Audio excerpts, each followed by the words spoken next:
Llegó en un sobre blanco normal y corriente. Sin remitente, sin nada escrito a mano, solo una etiqueta impresa con mi apellido y mi rango. Coronel Elena Vargas, no hermanita. No Elena. Solo una etiqueta estéril, como si yo fuera un contenedor de carga o un memorando de empresa. Lo sostuve durante mucho tiempo antes de abrirlo. Ya sabía lo que había dentro. O al menos sabía lo que significaba. Mi hermano menor, Raúl, se graduaba de la universidad y esta era mi invitación, si es que se le podía llamar así. No tenía calidez, ni una nota, ni un «oye, esperamos que puedas venir». Solo una invitación genérica con una hora, un lugar y una lista de recordatorios sobre el código de vestimenta. No parecía una petición para celebrar. Parecía una notificación de cumplimiento, como si me convocaran por pura imagen. La última vez que había puesto un pie en ese campus de la Complutense fue el día que me escoltaron fuera. En aquel entonces, yo era el escándalo. No por hacer trampas, no por violencia, sino por denunciar algo que no debería haber visto en el despacho de un profesor. Perdí mi beca, mi reputación y finalmente, la única versión de hogar que creía tener. Mi familia no me apoyó. No hicieron preguntas. Me llamaron impulsiva, dramática. Mi madre dejó de pronunciar mi nombre delante de los invitados. Mi padre empezó a salir de la habitación cuando yo entraba. Para cuando me alisté en el ejército, ya habían reescrito la historia. Yo era la rebelde que había desperdiciado su potencial. De lo que nunca hablaron fue de todo lo que hice después. Afganistán, inteligencia estratégica, misiones clasificadas que no puedo mencionar en voz alta. 15 años de servicio, 3 condecoraciones, una cicatriz de bala, pero nada de eso llegó nunca a nuestras felicitaciones de Navidad. Me convertí en un fantasma con identificación militar. Así que cuando vi aquel sobre no me sentí conmovida ni invitada. Me sentí puesta a prueba, como si alguien, probablemente mi madre, quisiera demostrar que habían cumplido con su deber al incluirme. Un tecnicismo, lo justo para evitar la acusación de crueldad. No me estaban dando la bienvenida. Me estaban tolerando por si alguien preguntaba. Ojalá pudiera decir que tiré la invitación a la basura y seguí adelante. Pero la verdad es que la sostuve en mis manos esa noche hasta que el café se me quedó frío. Miré fijamente el nombre en el sobre como si pudiera cambiar. Supongo que una pequeña parte de mí todavía se preguntaba si finalmente habrían aprendido a verme. Esa parte, la que todavía quería algo, me asustaba porque no había muerto. Simplemente se había vuelto silenciosa y las cosas silenciosas, cuando se las acorrala, pueden rugir. El campus tenía exactamente el mismo aspecto. La misma hiedra en los muros, la misma torre del reloj marcando el tiempo como si no se hubiera tragado una parte de mí años atrás y nunca se hubiera disculpado por el sabor. Entré en el aparcamiento 3 minutos antes de que comenzara la cena de gala. Puntual, impecable, con mi uniforme de gala. No para presumir, solo para mantenerme erguida, solo para recordarme a mí misma que me había ganado cada una de mis insignias. Y nadie en ese edificio podía quitármelas. Cuando crucé las puertas del salón de recepciones, nadie se giró, nadie se levantó, nadie dijo, ahí está ella. Mi madre ya estaba sentada cerca del frente con una chaqueta beige con hombreras y perlas. Me miró de arriba a abajo y luego me ofreció una sonrisa plana que no llegaba a sus ojos. Dijo, ¿has venido? Luego se volvió hacia su vino como si la hubieran interrumpido. Había un plano de mesas impreso en cartulina color crema en la entrada. Nombres escritos en orden alfabético. Encontré el mío en una fuente más pequeña que el resto. En la mesa 9 a un lado, cerca de la entrada del personal. La servilleta en mi sitio era de un gris pálido, no marfil como las demás. Probablemente una coincidencia. Probablemente no. Raúl estaba en la mesa central, rodeado de gente que aplaudía demasiado fuerte y hacía demasiadas pocas preguntas. Levantó la vista una vez, cruzó su mirada con la mía por un segundo y luego la bajó a su teléfono. No saludó. No asintió. Simplemente siguió deslizando el dedo por la pantalla como si yo no hubiera volado 2 horas desde la base y conducido otras 3 para estar allí. Me senté en mi mesa, sola. La pareja a mi lado se susurró algo, luego se levantó y se cambió a otra mesa antes de que llegaran las ensaladas. No estaba enfadada. Estaba acostumbrada a esta coreografía. Fingir que no te ven. Hacer salidas educadas. Hablar más alto cuando entro en una habitación para que nadie note el silencio que traigo conmigo. A mitad de la cena, mi madre se inclinó hacia la mujer que estaba a su lado y dijo, lo suficientemente alto, al menos no ha venido con las botas militares. La mesa se rió entre dientes. Mi padre no se rió, pero tampoco los detuvo. Cortó su solomillo en trozos perfectos y mantuvo los ojos fijos en la carne. El camarero pasó 2 veces antes de preguntarme si estaba segura de que me correspondía la mesa 9. Le dije que sí. Mi voz se mantuvo firme, pero algo en sus ojos parpadeó, quizás compasión, quizás incomodidad. Ya no podía distinguirlo. La mayoría de la gente no te mira el tiempo suficiente para averiguarlo. La sala estaba llena de tintineo de copas, fotos posadas y brindis demasiado ensayados. Miré mi plato intacto, no porque no tuviera hambre, sino porque no confiaba en poder tragar sin ahogarme con el silencio. Cuando llegó el postre, la mujer a mi izquierda, la tía de alguien tal vez, me preguntó si trabajaba en la seguridad del evento. Le dije que no. Me preguntó si estaba segura. No respondí. No tenía sentido. Su tono no era curioso. Era un desdén disfrazado de buenos modales. Me repetía a mí misma que no importaba. Que no había venido por ellos. Que no esperaba calidez ni bienvenida. Pero una parte de mí sí lo hacía. Una parte de mí todavía creía que habría una sola persona que diría, me alegro de que hayas venido. Esa parte se quedó quieta, acurrucada en algún lugar detrás de mis costillas, esperando que la siguiente sala fuera diferente. Atenuaron las luces justo antes de que comenzaran los discursos. Mi silla crujió cuando me moví. No por incomodidad, sino por ese tic interno que tienes cuando algo se acerca y ya sabes que no va a sentar bien. Raúl se puso de pie en el podio, alto, bien afeitado. En cada centímetro el niño de oro que habían esculpido. La multitud se inclinó hacia adelante. La mano de mi madre fue a su pecho como si ya estuviera orgullosa. Mi padre se ajustó un gemelo. Yo bajé la mirada. Empezó agradeciendo al profesorado, a los compañeros y a la dirección. Habló de perseverancia y trabajo duro, de cómo su familia siempre había creído en él, siempre lo había apoyado, especialmente en los años difíciles. Dijo, nos alzamos sobre los hombros de aquellos que nunca se rindieron con nosotros. La sala aplaudió. Mis oídos zumbaron. No hubo mención de la hermana que le pagó la parte de la matrícula que faltaba el semestre que papá perdió su trabajo. Ni una pista de la persona que escribió su primer ensayo de solicitud desde una base en Kabul. No titubeó. No dudó. Fue intencionado, una omisión deliberada, no un descuido.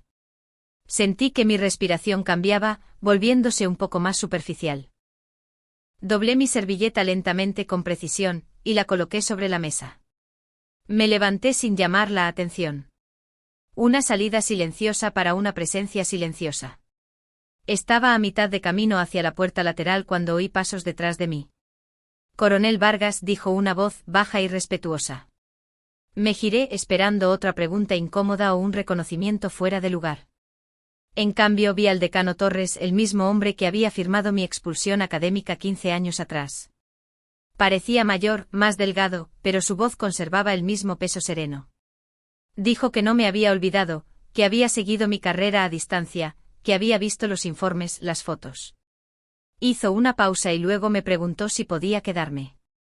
Dijo que le gustaría modificar el programa si yo se lo permitía. No hablé. Solo asentí apenas. Luego lo seguí de vuelta al salón de baile, sin saber si estaba entrando en otra actuación o en algo completamente nuevo. La multitud seguía aplaudiendo, celebrando un discurso que me había borrado como una huella dactilar que se limpia. Pero algo en el paso del decano Torres me dijo que esta siguiente parte no estaba en el guión. Ni para Raúl ni para nadie, y definitivamente no para mí. El decano Torres volvió al micrófono con una tranquila confianza que hizo que la gente dejara de hablar a media conversación. Se aclaró la garganta una vez y luego sonrió como alguien a punto de compartir algo personal. Dijo que quería añadir un nombre a la lista de agradecimientos de esta noche. Alguien que una vez caminó por estos mismos pasillos, pero en circunstancias muy diferentes. La gente ladeó la cabeza sin saber a dónde quería llegar. El profesorado detrás de él se removió en sus sillas. Raúl parecía confundido. Luego ligeramente nervioso. El decano Torres dijo que esta persona había enfrentado más pruebas de las que la mayoría de ellos jamás conocerían y aún así eligió el servicio por encima del resentimiento, el sacrificio por encima del reconocimiento. Dijo su nombre claramente. Coronel Elena Vargas. La sala se quedó helada. Sentí como cada cabeza se giraba lentamente hacia mí, como si estuvieran despertando de una larga siesta. Los labios de mi madre se tensaron. Mi padre parpadeó como si hubiera oído mal. Raúl no se movió. El decano Torres habló de mi historial, mis despliegues y mis condecoraciones. Mencionó la misión que se censuraba en la mayoría de los informes pero que aún así salvó vidas. Habló del día en que se enteró de lo que realmente había sucedido todos esos años atrás, de cómo mi expulsión no había sido un acto de justicia, sino de conveniencia. Dijo, a veces las instituciones cometen errores y cuando lo hacen, lo mejor que pueden hacer es reconocer la verdad frente a las personas a las que una vez engañaron. Me pidió que me pusiera de pie. No quería, pero lo hice. Me levanté lentamente, me ajusté la chaqueta y me quedé de pie sin sonreír. Todavía no había aplausos. Solo un silencio espeso como si la sala estuviera intentando recalcular todo lo que creía saber. Entonces un par de manos comenzó a aplaudir, luego otro, y otro más. No fue atronador. Aún no. Pero era real. Lo suficientemente real como para sentirlo en mis costillas. Lo suficientemente real como para ver el rostro de mi madre resquebrajarse ligeramente, como si su mundo se hubiera desviado unos centímetros de su eje. El decano Torres se hizo a un lado y me señaló con voz firme, mientras me llamaba símbolo de integridad y fortaleza. No dije ni una palabra. No tuve que hacerlo porque por primera vez no me veían como el problema, sino como la historia que debería haberse contado desde el principio. El aplauso ni siquiera se había calmado cuando alguien al otro lado de la sala se puso de pie. Llevaba un traje oscuro, pero el pin en su solapa captó la luz. Un general de brigada retirado. Lo recordaba de un panel de estrategia años atrás. No dijo nada. Simplemente se llevó la mano a la frente y mantuvo un saludo militar perfecto y silencioso. Otro se levantó cerca del fondo, luego dos más en uniforme de la sección de antiguos alumnos. No estaba coreografiado. No era forzado. Se extendió como una onda por el salón de baile hasta que una docena de veteranos dispersos entre la multitud se pusieron de pie en silencio con las manos levantadas en señal de respeto. Por un segundo pensé que podría desaparecer bajo el peso de aquello. Pero en cambio me erguí, no porque quisiera que me vieran, sino porque ya lo habían hecho. Todas las personas a las que mi familia pasó años tratando de convencer de que yo no importaba ahora estaban quietas, ofreciendo algo que mis padres nunca me habían dado, honor. Mi madre parecía como si le hubieran dado una bofetada. Su mano temblaba sobre su copa de vino. Raúl se quedó congelado con la mandíbula apretada, como si ya no supiera qué versión de mí era la real. El brillo del niño de oro había empezado a apagarse.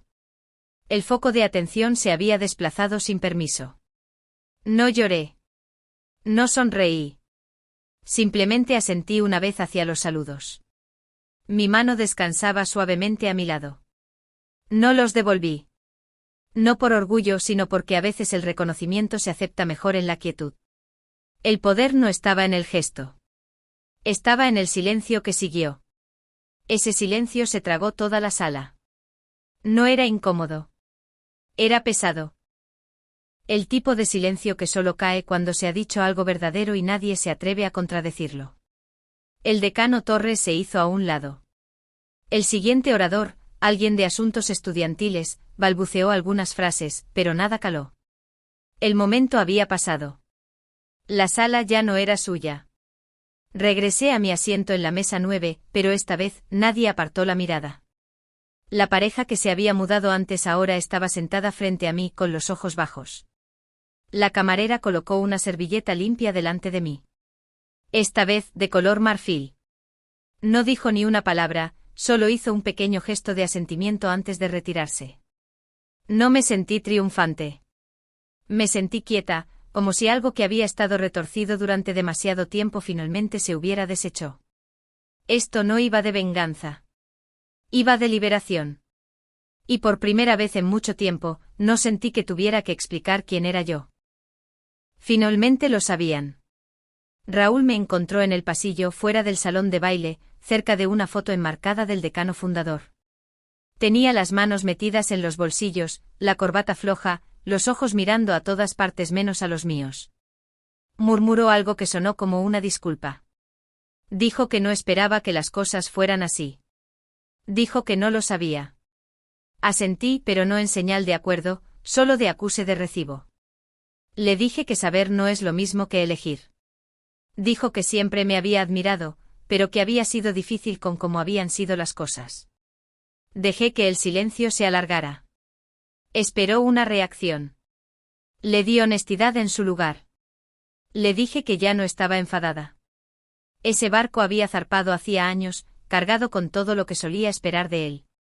Lo que tenía ahora no era rabia. Era claridad. Parecía que quería decir algo más, pero en lugar de eso, solo preguntó si podíamos hablar alguna vez. Dije que quizás, y lo decía en serio, pero no hoy. Mi madre estaba esperando cerca del guardarropa, con los brazos cruzados y los labios apretados como si estuviera ensayando la contención. No se acercó a mí.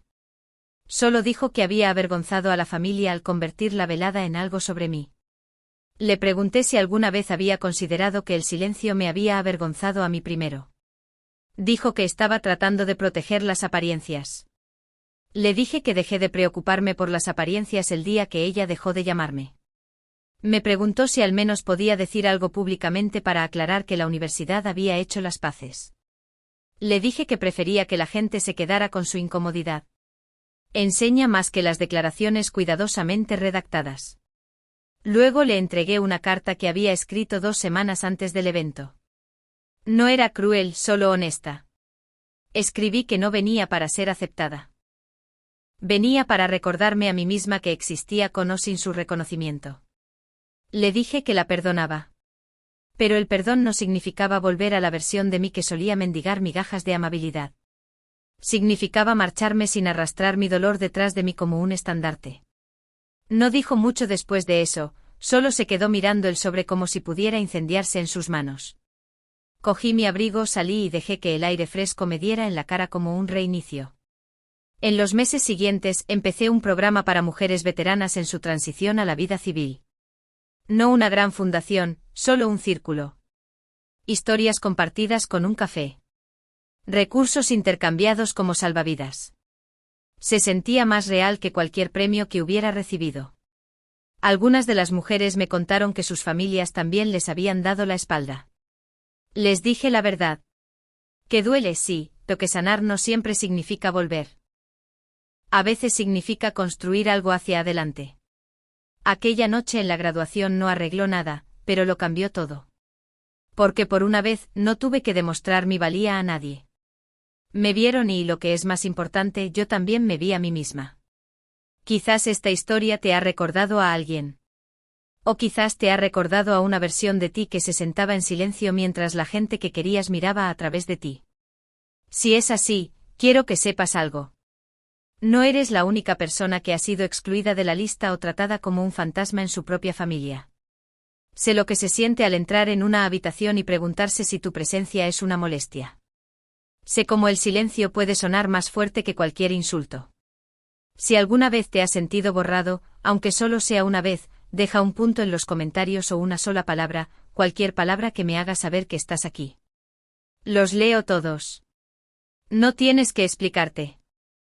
No tienes que compartir toda la historia. Solo hazme saber que tú también has pasado por ello. Gracias por escuchar. Si te sentiste visto por un momento, me alegro de que nos hayamos encontrado. Ese tipo de conexión, incluso a través de una pantalla, importa más de lo que crees.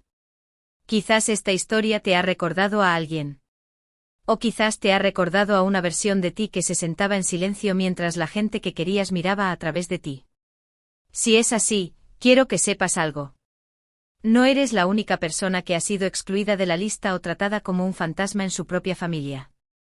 Sé lo que se siente al entrar en una habitación y preguntarse si tu presencia es una molestia. Sé cómo el silencio puede sonar más fuerte que cualquier insulto. Si alguna vez te has sentido borrado, aunque solo sea una vez, deja un punto en los comentarios o una sola palabra. Cualquier palabra que me haga saber que estás aquí. Los leo todos. No tienes que explicarte. No tienes que compartir toda la historia. Solo hazme saber que tú también has pasado por ello. Gracias por escuchar.